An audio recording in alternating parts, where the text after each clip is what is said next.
Good morning, everybody. Well, it is officially, I would say, season 2 of the Rolling Hills. So, I wanted to show you what we got here. That would be our Starlink that we ordered a couple months ago to bring camping with us.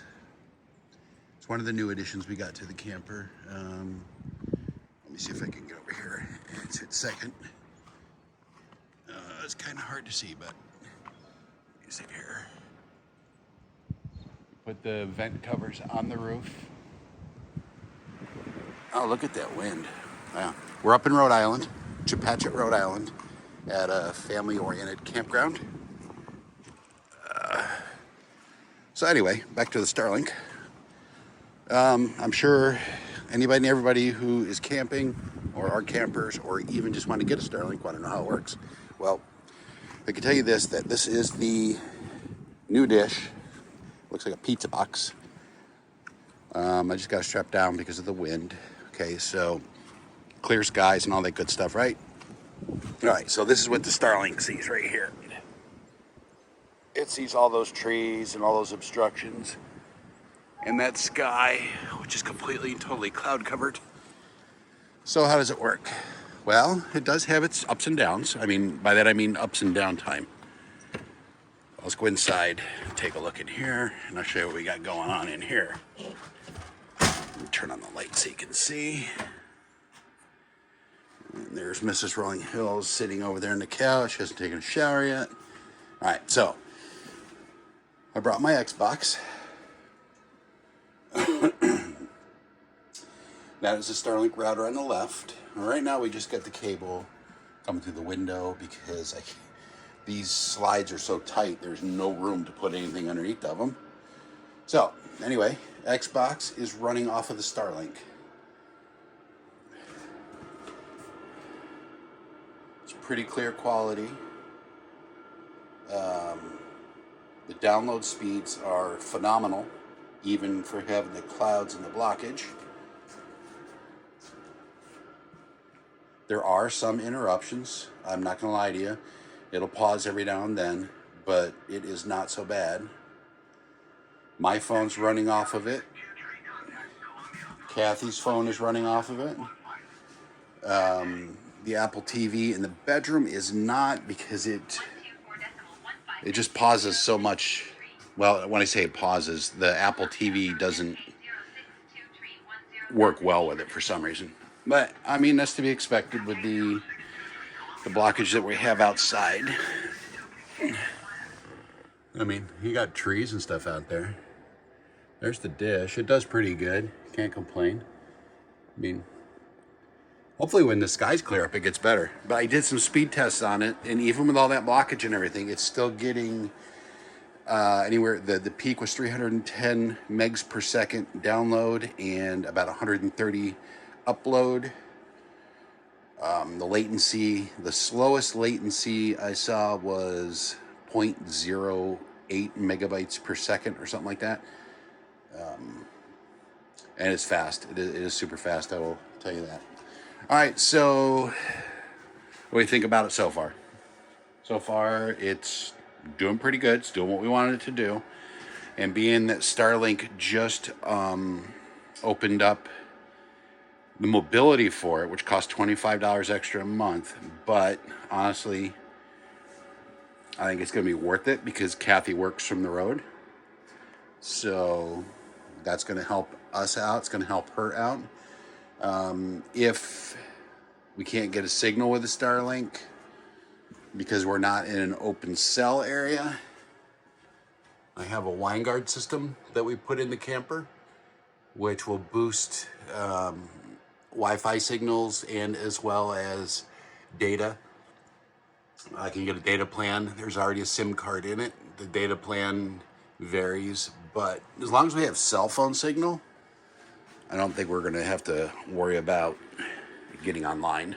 So, all right, so that's it about the Starlink, and we will be back in just a second to tell you about or show you all the other stuff we're doing here in and or around Chapachet, Rhode Island. We are in Plymouth, Massachusetts, going to see the BFR. There the ocean. Candy and Cocoa. Nice little town. It is windy today.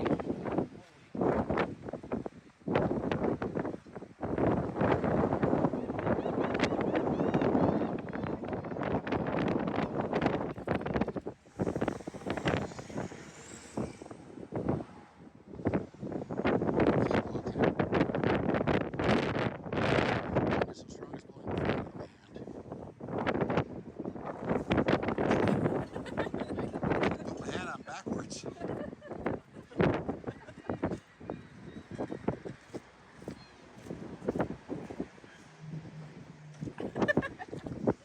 I keep from blowing out my head. I have it.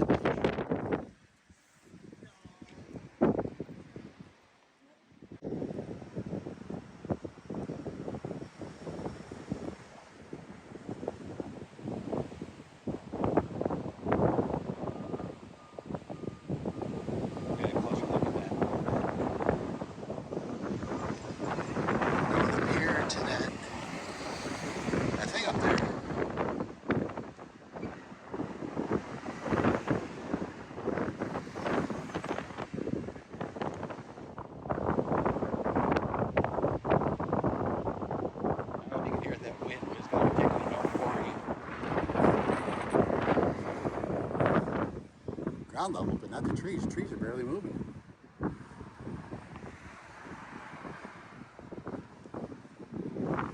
I forgot my camera gimbal, so this is all by hand.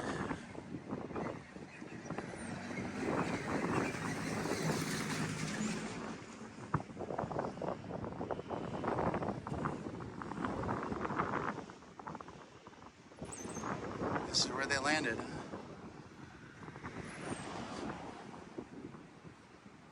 Pretty cool.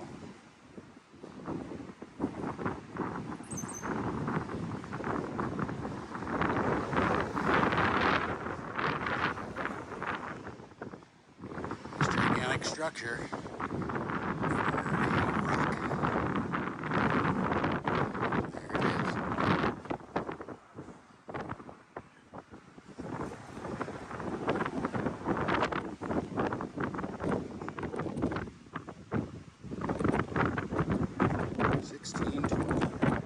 That's the one.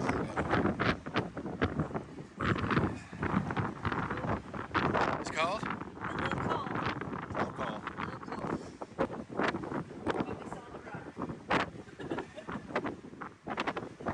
That's BFR.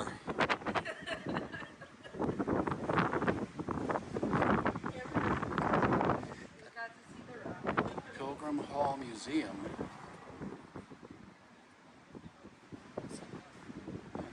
Interesting. Just pause your videos if you're watching this, and you can read that. My hands are freezing, so I'm going to let go. So we are going on the Mayflower 2, which is a gift from Great Britain to the United States. All the help that we gave them.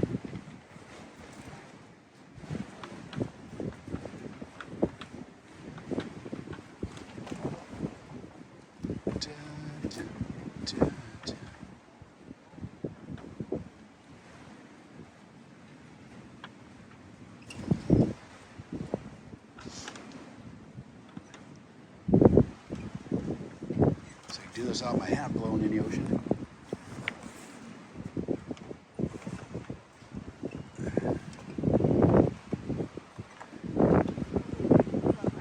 Nope, we sure didn't. Welcome. Hi, how are you?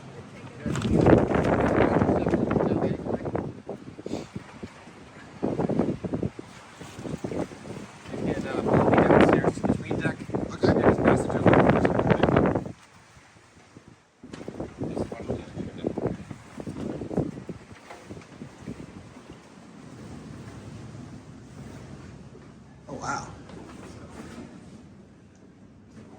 Good afternoon, folks. This is the tween deck of the Mayflower. This is passenger living quarters. This entire floor of the ship is where all the pilgrims would have been living aboard the Mayflower. All 102 passengers down here, along with the livestock. So the goats, the chickens, the pigs, and the dogs would have been on this level as well. Most likely in cages at the front of the ship. Yeah, it's certainly extremely crowded and smelly on this deck. Yeah, it actually smells like livestock down here already. It's probably just the lumber now. Yeah, our marine crew uses linseed oil to preserve the wood. Oh, so that's the what it smell is. down here. Yeah. Can we walk around? Yeah, you can walk around. Yeah, if you look along the wall here, we actually have some ship's chests. These are what the pilgrims would have been using to store their personal possessions. It's all recreation. Yep, this is the chamber pot. That's the bathroom facilities on the ship. Oh man. And this is your bed on the Mayflower. Really? This is what a common passenger bunk would look like on board vessels at the time in 1620. If you open the box up, you could put a mattress in there, and you would share that with one other person on board the vessel for sleeping. How many people were down here? 102 passengers down here. We're not sure how many bunks they had like this. And that's the toilet. Yep. Yeah. Wow. The Mayflower's voyage across the Atlantic Ocean was 66 days. During the fall of the year 1620, they left in September, arrived in November that year. The thing is, they ended up living on the ship for 4 more months after arrival, because it took a very long time to scout out a good location for Plymouth colony, as well as build old houses on land. So in total, they lived on the ship for over half a year, over 6 months. Wow. What are all these notches for in this? That's a winch called the capstan. Wooden rods would go in the holes. It spins around. It's for controlling the pulley system up on the main deck of the ship to move supplies up and down. Oh, okay. Very nice.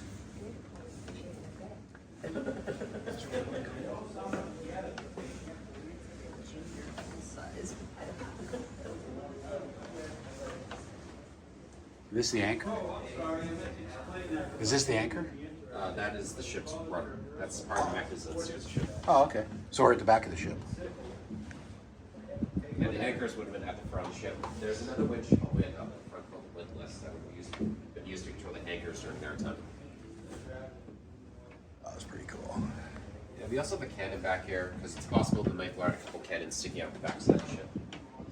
We do know the colonists were given 10 pieces of artillery by the Mayflower before we went back to England in spring 1621.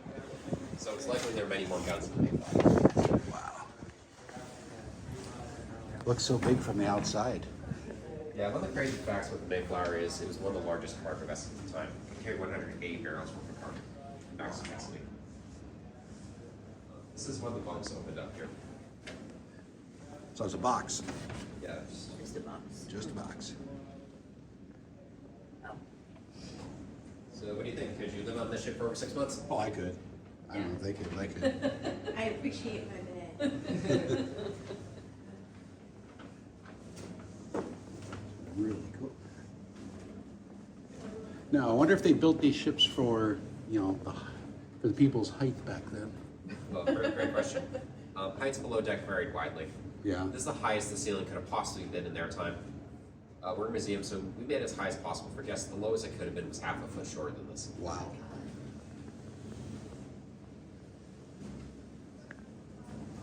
Good afternoon. Hey, how you doing? Welcome to the tween deck. This is where the ship's passenger living quarters on board Mayflower. This is all the 102 buildings. Oh yeah, those are the rods to run the winch. Pretty cool. They had fire extinguishers back then too. That's safety right there. Look how those joints are. That's cool. Very cool. Go upstairs. And all passengers live here, along with livestock. Yeah, that's the forecastle cabin where Going up. you'd switch off every 4 hours. You'd go to work, somebody would take over your bed. Hi, sir, welcome aboard. That's cool. You can head right down below first and visit with Luke down there, and he'll tell you about where the pond is from. The shallop is interesting. It was the boat they carried on board with them. Lucky for the passengers, it was down there with them. It's 33 feet long and weighs 4 tons. They took it apart to pieces and stored it on the same deck level that the passengers had to live on. That takes up a lot of space. And they wrote down that people had to sleep in its parts to fit. They float the pieces ashore out of Cape Cod. They put it back together out there. That's the boat they found. That's some excitable people. Boy, I'm glad they're on his boat. Yeah. Yeah,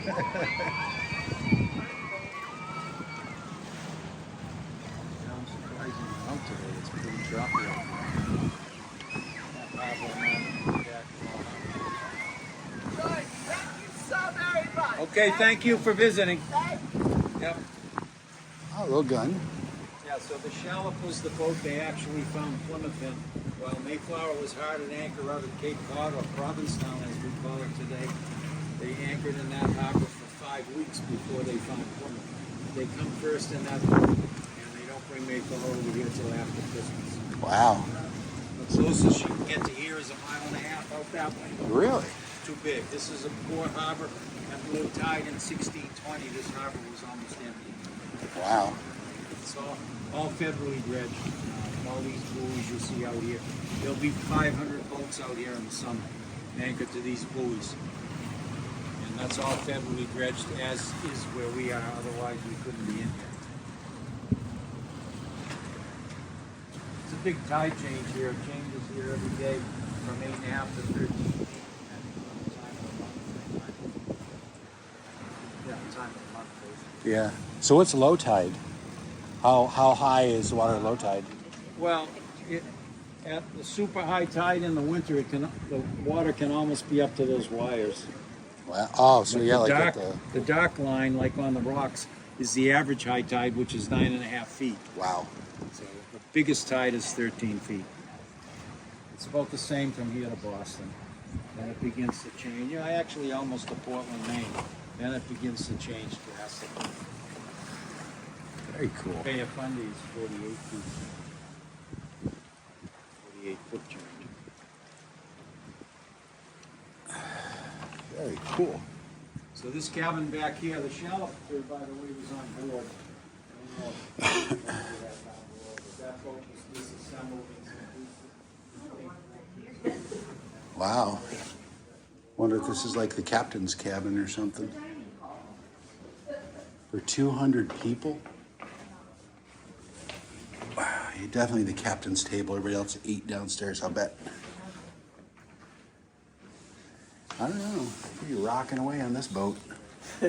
Crossing the ocean in this thing? Wow.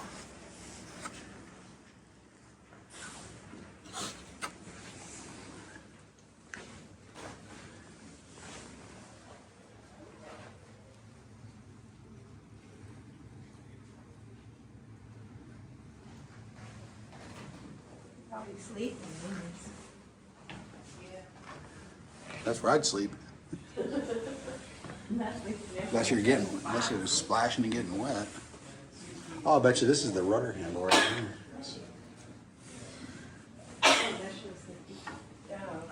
Gotta watch your head in here, it's so short.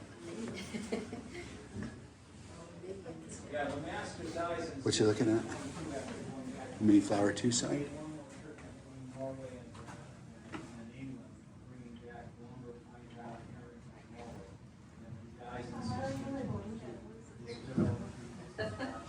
Braxton, England. It's very cool. I'm gonna go upstairs on the rear deck. We just came out of the cabin where the master of the ship, or captain, lives, way in the back, where the table was set. Yeah. 2 bunks in there, one for him, the other's just a spare. Don't know if he shared it or not. And out here, these bunks were for lower ranking officers, and then the lever for steering is right inside there. The ship is steered by a lever, not a wheel. Steering wheel doesn't get invented for another 100 years. Oh, wow. So there's no such thing except in Hollywood as a steering Okay. until about 1710. Yep. Very cool. Then up where you're headed now is where the two petty officers, the two first and second mate of Jones lived and did their chart work or navigation work. So 2 men shared that cabin in 1620. Today the captain lives in there, and when we do the sailing, he lives in that cabin. He doesn't use the window. It's like this? Yeah. Ship's bell is a modern bell. It was cast up at Plymouth Museum in their parking lot by a portable bell company called the Vernon Bell Company. They've been in business since 1600s. And they made 33 30,000 church bells since then. And this one was cast especially for Mayflower. It's a copy, without the words on it, it's a copy of the one that came on the ship 1957, not the original Mayflower. But this Right. one. And that one was cast in 1634.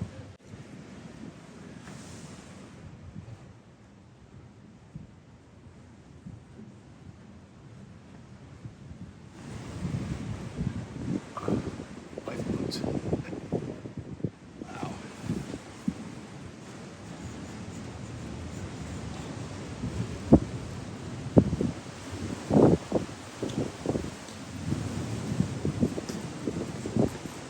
Imagine having to climb up to fix the sail on a day like today. Yeah. Those ropes are in on the outside of the ship. Yeah. You might fall off in the ocean. This thing's clipping right along. You're done. That is awesome.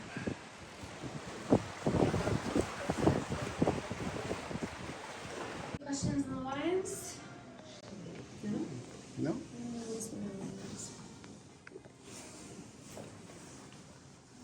Easy here. Doing some wine tasting. This has to be good. Huh?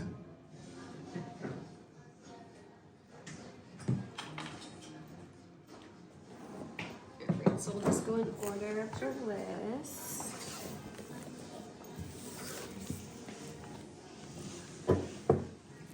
Thank you. So you two are starting with the Widow's Walk, one of our top sellers. It's from the Cayuga grape from the Finger Lakes of New York. Most similar to a German Riesling. We've got some notes of apple and pear. And you're doing New World White. This is the La Crescent grape. Most similar we have to like a Sauvignon Blanc, so you'll get some tropical notes. There you go. Cheers.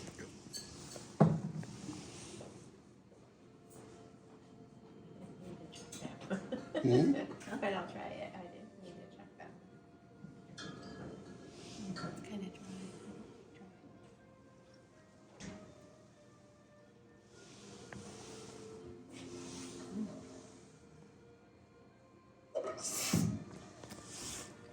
It's actually pretty What do good. we think? Well, the apricot is going to be like a dry white. I like to tell people that because people think it's going to be sweet. It's literally like considered like a dry white. If you're looking for more of like a sweet. Yeah, I'm not a dry person. Do you like rosé white zin? The Cranberry Blush is really nice. It's 90% of a white grape and 10% cranberry. Okay, I'll try that one instead.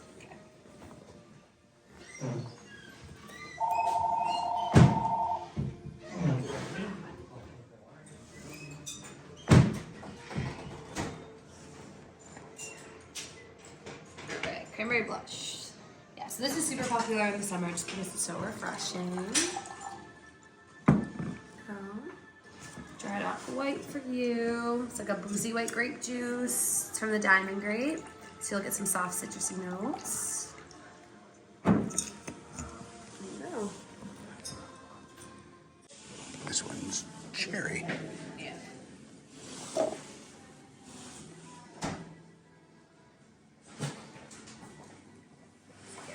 Alright, now you're doing the blueberry. This is my top favorite.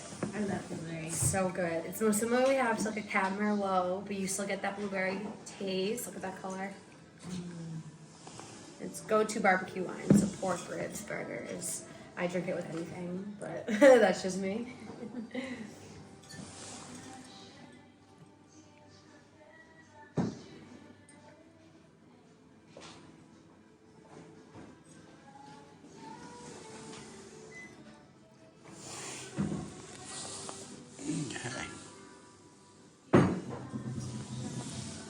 This next one's gonna be the Colonial Red. To edit that out.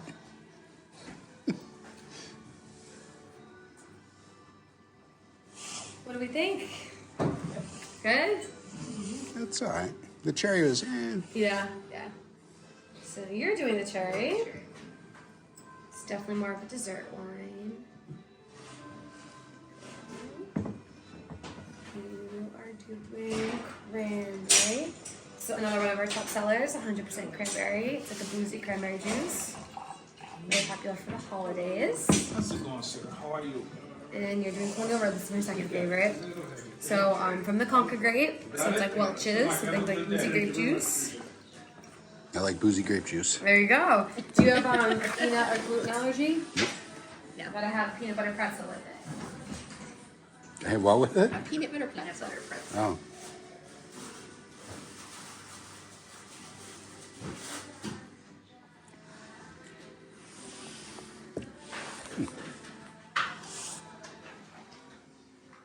So you sip the wine, eat the pretzels, sip the wine. It's like PB&J. Okay. Let me try these little pretzels.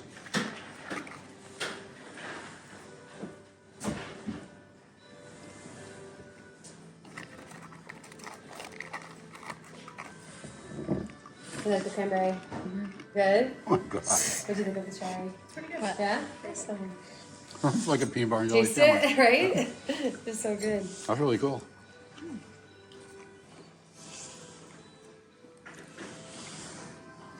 We should try it. You won't like this. Is kind of like dry.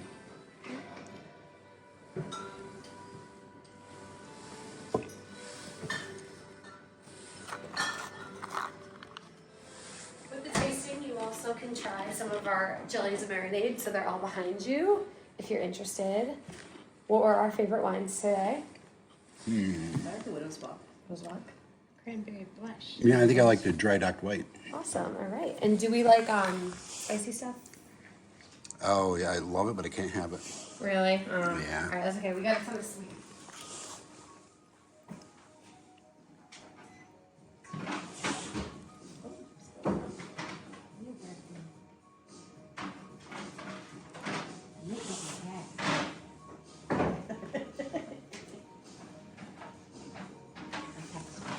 Amber's working on her day out. I think you're ready for your close up.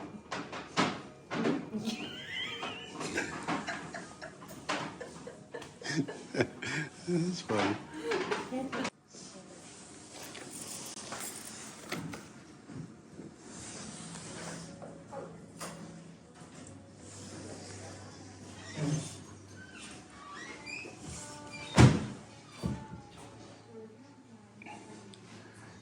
Great jams and jellies and marinades and everything in here.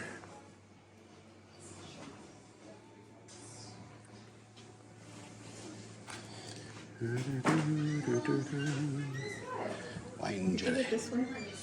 No, there's.